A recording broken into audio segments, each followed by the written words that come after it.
พังเท้าจากขาดข้าเมืองศรีวีนังเจ้าจำเริญเฮืองห่มกูอ่วงเลี้ยงไผ่ฝ่าตามธรรม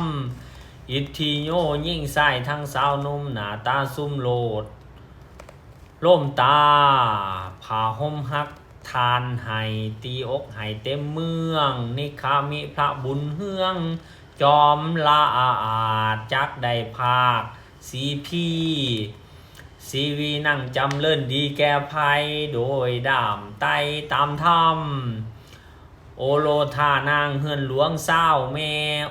เอาแต่กุมมานเวนิชาพอขามีป้ามานบอนอยพามใส่สอยสังวานพาหาตีอกอ้างขี้คอยให้ถอยปานี้นิคามิเจ้าจอมสีบุญมากจักได้ขาดลาเมืองสีวีนั่งเท่าใจกวงทุกมูไพรฝ่าอยู่เต็มใจหัตถาโลหานายสร้างใสอกห่มนายมากลมศพเศร้าลัตติกา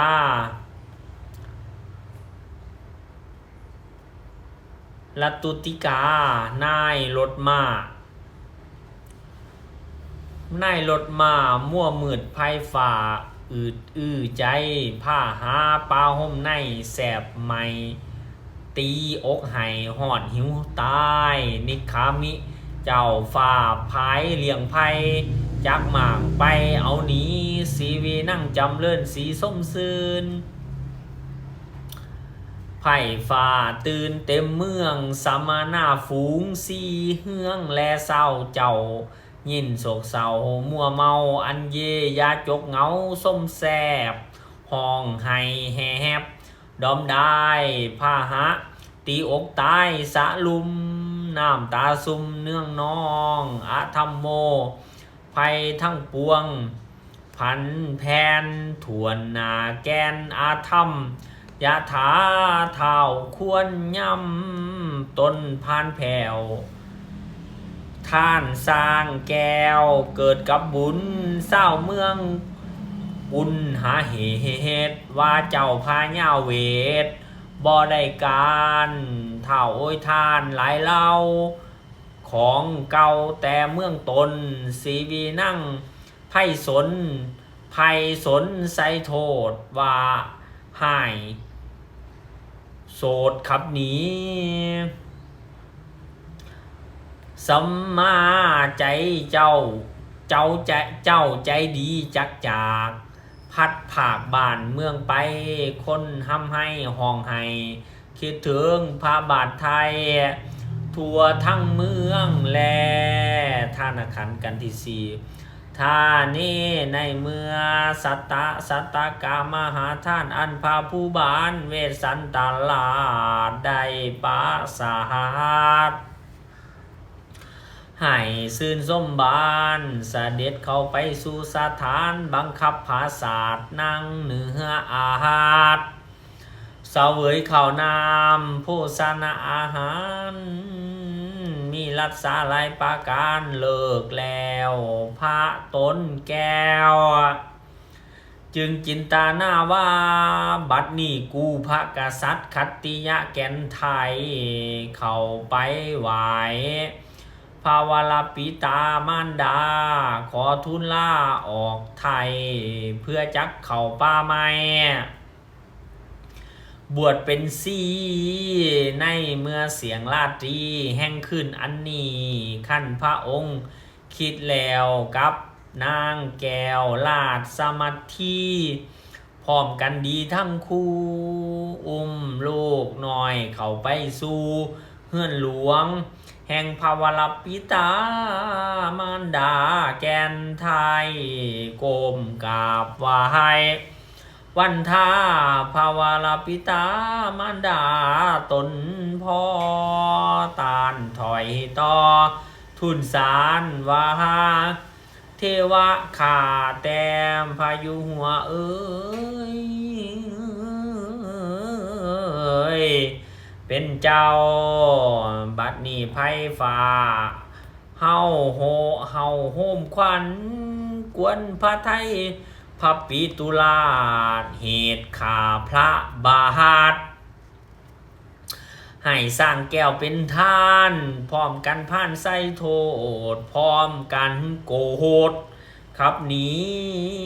ข้าจักไปเป็นซี่ทรงเพศในทองเขตหิมพานต์ขอแก่พระผู้บานแก่นไทยจงอนุญาตหายเหอย่ามองใจผู้ข้าจักไปไกลผัดภาคจากพ่อแม่ทั้งสองผู้ข้าจักร้องกราบไหว้พระบาทไทยปิตาเยเกจิลาซาเนตวาฟุงประมาหาดบ่อาจให้ยังท่านมีจิตใจผ่านหำหอตั้งหน้าต่อกรรมคุณ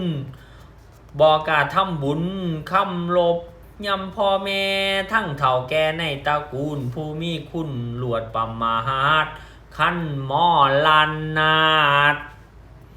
ไปเมืองผีตกอเวจีแลบเป็นเพชรเหตุโลภหล่นในกามมาตัณหาสังขายานับบ่ได้บางพ้องเดือดฮอนใหม่ด้วยสันดานความหักพ่านเป็นโทษบางพ้องความกิ้วโกรธให้เสียการโทโสพานผ้าเป็นโทษบางพ้องเสียประโยชน์ด้วยพยาความกลัวผ้าให้เป็นโทษบางพ้องโมหะโหดให้ถอยลงความหลงมาเป็นโทษบ่ให้หาประโยชน์ให้ไว้แก่ตนควรควายหาแต่บาปละคาบแล้วลงไปใหม่ในอเวจีผู้ขาขอยินดีในตัณหาผู้ขาบ่ยินดีในตัณหาความตานีบ่ได้ที่เขาของปองให้ท่านจีใจบ่ห่วงไว้ที่ท่านช่างสารตัวประเสริฐสร้างแก้วเกิดกับบุญเป็นสร้างมุ่งคุณแห่งผู้ขาใจแก้วกาให้ท่านไปฝูงไผ่เมืองโฮมกันเขียดว่าขาน้อยบังเบียดสีพี่พร้อมขับขานี้บ่ให้อยู่ในแก้วกูปาเสไซขาจากลาไปนี้จาก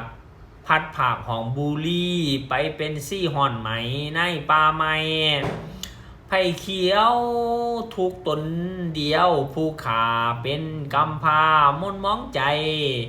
บ่มีไผเพื่อนขาห่างมีแต่มูสร้างป่านั่นเนืองทั้งเสือเหลืองมิคาลาเดียลาดาดเต็มไผ่ฝูงมาในและเสือโคงห้องเสียงทรงเพิ่งกัวมีทั้งงัวกาทิ้งและคุ้ยเทือนงัวลานเรือนทรพีเขาเย้าหี้แหลมขันนาหาดฝูงสร้างเสือบริวารอยู่ป่าหิมพานต์ทั่วประเทศเต็มท้องเขตพานาไลลูกล่าไปเขาวงกฏจักคอยอดกระทำเพียรบ่ให้ติดของตามหวานห้องสงสารขอแก่พระผู้บานตนพอจงตั้งใจต่อทรงธรรมจงบำเพ็ญจงพำเพ็ญบุญให้ท่านรักษาศีลทุกมือจงตั้งใจเพื่อการุณาอุทิศาส่วนบุญหาผู้ขาอันจักเป็นกำพาพัดภาคหนาพอหึงนานจักไปอยู่ในหิมพานต์ทุกคำเศร้ามหาราชเจ้าจงอยู่สวัสดีก่อข้าเทิน